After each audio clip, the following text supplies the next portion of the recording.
4:51 a.m. Taiwan Strait. The weather system that had been building over the East China Sea for 36 hours reached landfall on Taiwan's northwestern coast at 4:51 a.m. Sustained winds of 34 knots. Visibility reduced to 1.2 kilometers in rain. Wave heights of 2.1 meters in the strait's northern approaches. Typhoon edge conditions. Not a typhoon, but conditions that degraded maritime radar coverage, reduced the effectiveness of infrared targeting systems by approximately 40%, and compressed the visual horizon for surface observers to under 4 kilometers. The People's Liberation Army had selected this weather window 14 months in advance. The meteorological modeling that had identified this specific storm track had been conducted by the PLA Strategic Support Forces Weather Analysis Division. Using a combination of commercial weather data, PLA-operated ocean buoy networks, and satellite-based atmospheric sounding profiles collected from geostationary satellites positioned over the Western Pacific. The selection criteria had been precise.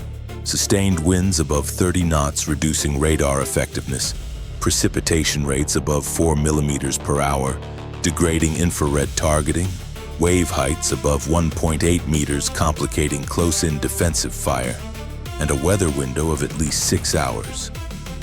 Sufficient to complete the initial assault landing before conditions cleared enough for full-spectrum U.S. sensor coverage to recover. The window that opened at 4:51 a.m. was assessed to close at approximately 11 a.m., 6 hours and 9 minutes. The planners had built the assault timeline to complete the initial beach seizure within 4 hours. The weather was not incidental to the operation. It was a capability, a $0 capability that the most advanced military technology in the world could not fully compensate for. The first indication was not a missile launch. There was no infrared signature for the space-based infrared system to detect because no ballistic missiles were being fired in the opening sequence.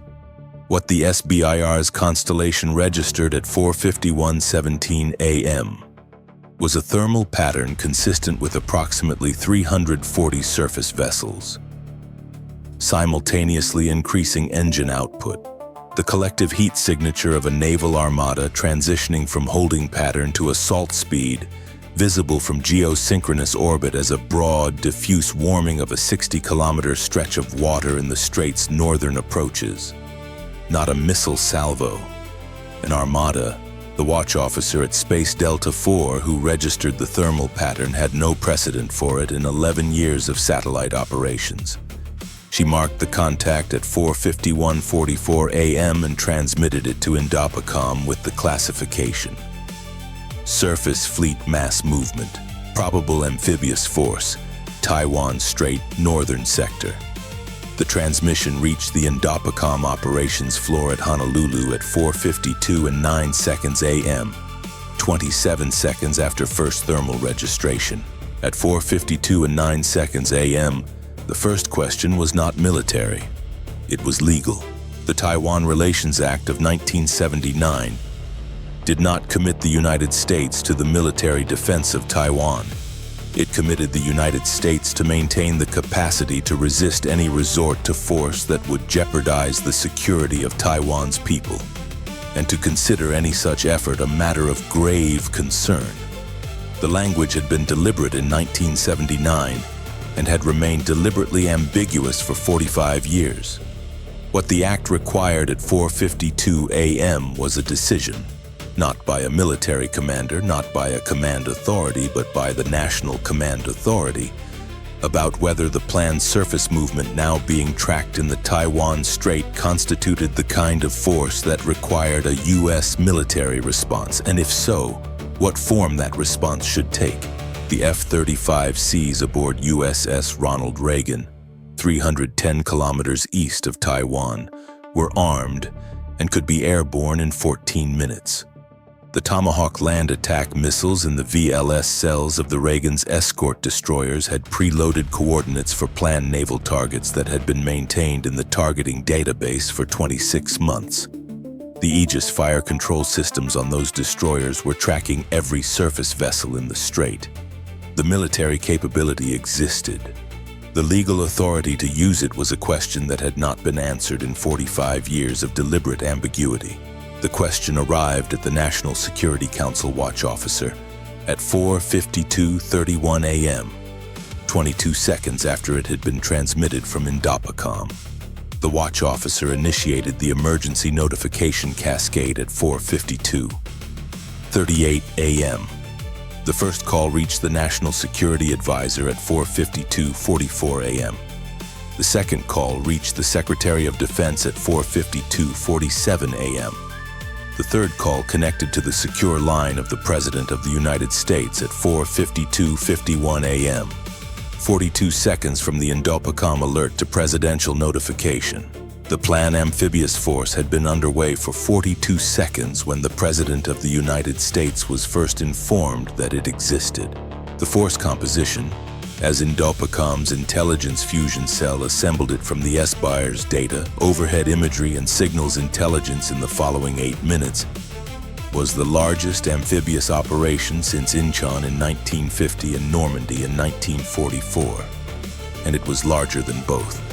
Approximately 340 surface vessels in the primary assault wave, Type 071 and Type 075 amphibious assault ships carrying Type 05 amphibious infantry fighting vehicles, and ZTD-05 amphibious tanks, supported by Type 05 2D destroyers and Type 05 4A frigates in a layered escort formation, with Type 039B submarines running ahead of the surface force in a screen position, and Plan Air Force J-20 and J-16 aircraft, generating a combat air patrol over the fleet from bases in Fujian Province.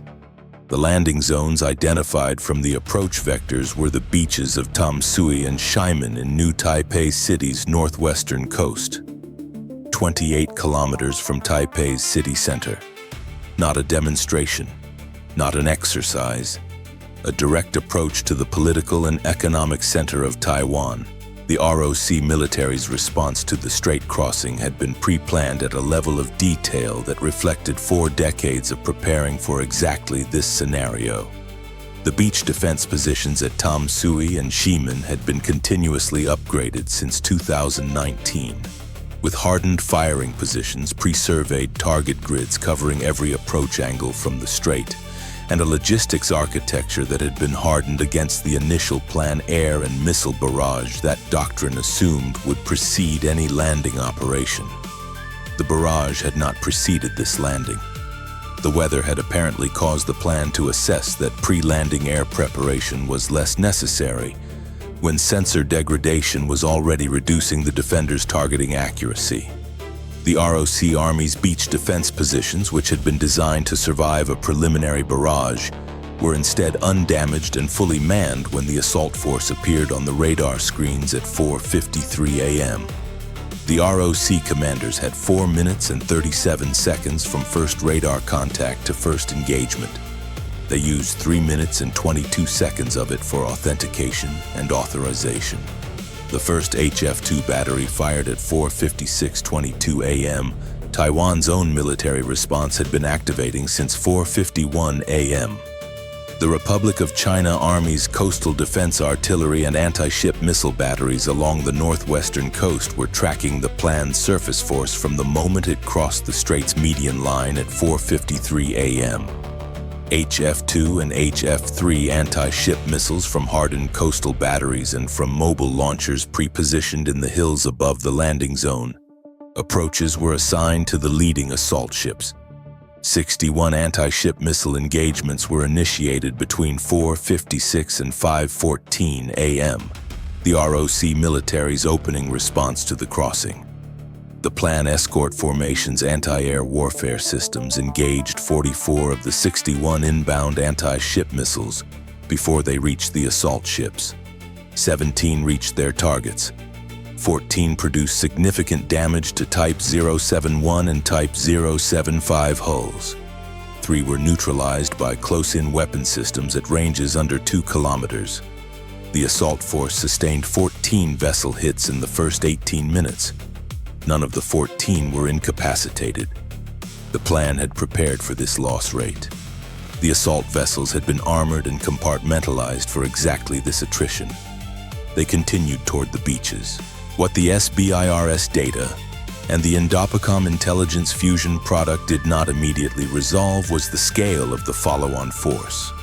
The 340 surface vessels in the primary assault wave were the visible element. Behind them, staging in the Fujian coastal ports and in the waters north of the Penghu Islands, was a second wave of approximately 180 additional vessels. Resupply ships, hospital ships, engineering units, and reserve operational elements that would sustain the initial landing force once the beach was secured. The full operational picture of what the plan had committed to the Taiwan operation would not be assembled until 5:40 a.m., when overhead imagery collected by a repositioned National Reconnaissance Office satellite provided coverage of the Fujian ports. What the imagery showed was that the plan had committed approximately 85% of its amphibious lift capacity to this operation. Not a probe, not a demonstration. The entirety of what 4 decades of planned amphibious force development had produced, placed in motion at 4:51 a.m. on a weather window that closed at 11 a.m. The political decision process in Washington was running at a pace that military operations did not accommodate. At 5:04 a.m., 13 minutes after the Armada began moving, the National Security Council had assembled 12 of its 17 statutory members on a secure video conference. The question before the Council was not whether the situation was grave. The situation was obviously grave. The question was what legal basis the United States had to conduct military operations against planned forces that had not yet fired on a U.S. vessel, had not entered a zone of U.S. jurisdiction, and were operating in waters over which multiple parties claimed varying degrees of rights. The Taiwan Relations Act's language, grave concern, capacity to resist, had never been tested against a scenario in which the force was moving but had not yet engaged. The 45 years of deliberate ambiguity had been a feature of the policy. At 5:04 a.m., the feature was a constraint. While the NSC deliberated, the military commanders with authority to act within existing rules of engagement were acting within those boundaries. USS Ronald Reagan's Air Wing had launched a combat air patrol at 5:01 a.m. under standing authority. 4 F-35Cs and 2 EA-18G Growlers in an armed reconnaissance posture, operating in international airspace 80 kilometers east of Taiwan. The standing authority did not require NSC approval. It required only that the aircraft operate in international airspace and not conduct offensive operations against planned forces without specific authorization. The F-35Cs were armed. They were observing. The distinction between observation and engagement was a matter of an authorization order that had not yet been issued. At 5:07 a.m., a planned Type 039B submarine that had been in the screen position ahead of the surface fleet achieved a torpedo firing solution on USS Milius, an Arleigh Burke-class destroyer operating in the international waters east of the Taiwan Strait, tracking the planned surface force. The submarine did not fire. Its commanding officer was operating under rules of engagement that authorized engagement of U.S. naval vessels, only if those vessels initiated hostile action against planned forces. USS Milius had not initiated hostile action. The Type 039B held its solution. USS Milius's sonar team classified the Type 039B at 5:07:44 a.m. and reported the contact to the carrier group's tactical action officer. The tactical action officer had a planned submarine at weapons-ready posture on his display and a standing authority that permitted him to engage a submarine that posed an imminent threat to his vessel. The definition of imminent was the question. A torpedo tube that was open and targeted represented proximate hostile intent.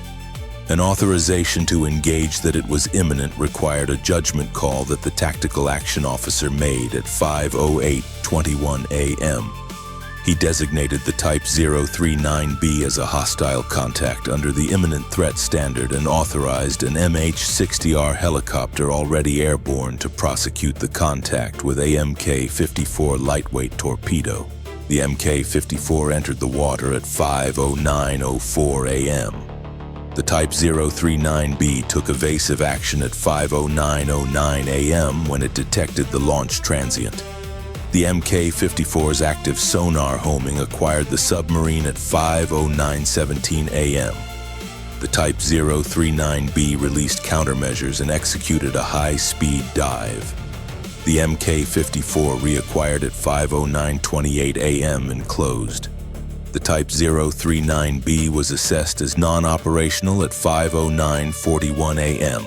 The first U.S. weapons employment of the conflict had been authorized by a destroyer's tactical action officer under the imminent engagement standard, without NSC authorization, within the framework of existing rules of engagement.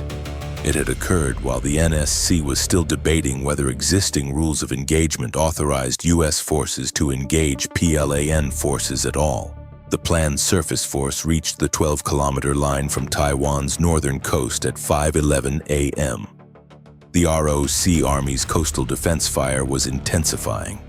Additional HF-3 batteries that had been held in reserve activated at 5:09 a.m. and ROC Air Force F-16 VUs had engaged the PLAN Combat Air Patrol in a series of beyond visual range exchanges over the strait beginning at 5:03 a.m. The aerial engagements were ongoing. The ROC Air Force had lost 4 aircraft in 14 minutes of air-to-air engagement. The plan had lost 7. The air battle over the strait was not going well for either side.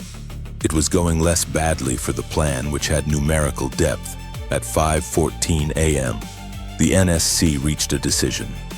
The legal basis was the authorization for use of military force framework that had existed since 2001, combined with a classified annex to the Taiwan Relations Act that had been signed in 2019 and had never been made public. An annex that established specific threshold conditions under which the president was authorized to order military intervention in support of Taiwan's defense without requiring a formal congressional declaration. The threshold condition in the annex read, large-scale amphibious landing operation against Taiwan's main island, initiated by the People's Republic of China. The threshold had been crossed at 4:51 a.m. The annex gave the president authority to act. The decision to use that authority had taken 23 minutes. The execute order reached USS Ronald Reagan's flag bridge at 5:17 a.m. In the following 44 minutes, the U.S. military response that had been pre-planned, pre-positioned, and pre-authorized in every dimension except the final political decision was released in full. The F-35Cs that had been holding in observation posture at 80 kilometers turned west at 5:15:22 a.m. and crossed the engagement line with AIM-120D AMRAAMs active, the plan air coverage element over the assault force, which had been tracking the F-35Cs for 14 minutes and had pre-computed engagement solutions. Fired first. 14 PL-15 beyond visual range missiles at 4 F-35Cs. The F-35Cs' electronic warfare systems detected the launches at 5:15:34 a.m. and initiated evasion. 3 PL-15S were defeated by maneuvering and chaff. 11 were defeated by AIM-120D countershots that the F-35Cs fired simultaneously with their evasion maneuvers. The plan lost 4 J-20S in the first exchange. All 4 F-35Cs survived. The EA-18G Growlers activated their jamming at 5:15:30 a.m., targeting the PLAN Surface Fleet's anti-air warfare radar network. The jamming degraded the Type 052D destroyer's HHQ-9B missile engagement capability by an estimated 34% over the following 12 minutes, enough to reduce the intercept rate against the Tomahawks that were already in flight from USS Milius and USS Wayne E. Meyer, which had received the execute order and launched their first salvo at 5:15:19 a.m. 2 seconds after the flag bridge received the authorization. 47 Tomahawks in the first salvo. Target set: the amphibious assault ships that had achieved closest approach to the landing zone beaches and the Type 052D destroyers that were providing the surface fleet's primary anti-air coverage. Each Tomahawk had been matched to a specific vessel contact tracked continuously by the Aegis network. The target-to-weapon assignments had been computed and recomputed every 90 seconds since 4:52 a.m., updated as the planned fleet's composition and positioning evolved. 23 minutes of continuous targeting computation, paused only by the 23-minute political decision process. When the execute order arrived, the targeting solution was current to within 90 seconds. The planned surface fleet's HHQ-9B batteries engaged the incoming Tomahawk salvo at 5:18:44 a.m. The Growler jamming had degraded their engagement radar's accuracy. The degraded accuracy reduced the HHQ-9B's intercept rate from its assessed nominal of approximately 70% to an observed 51% in the opening engagement window. 23 of the 47 Tomahawks were intercepted. 24 reached their assigned targets. 14 Type 071 and Type 075 amphibious assault ships sustained significant structural damage in the 5:19 to 5:21 a.m. window. 6 were assessed as mission disabled, stationary, not sinking, but unable to continue toward the beach. The leading wave of the amphibious force lost 6 of its primary lift assets within 8 kilometers of the intended landing beaches. The ROC Army's beach defense positions activated at 5:17 a.m. Pre-positioned M60A3 tanks and CM-11 infantry fighting vehicles in hardened emplacements covering the Tamsui and Shimen beach approaches, with concentrated artillery pre-zeroed on the surf zone. The first planned landing craft that reached the 3-kilometer line at 5:22 a.m. entered a fire zone that the ROC had been preparing for this approach vector for 4 years. At 5:31 a.m., 40 minutes after the Armada began moving, the operational picture in the northern Taiwan Strait was as follows. Planned amphibious force had crossed from its holding positions to within 3 kilometers of the Tamsui beach in 40 minutes.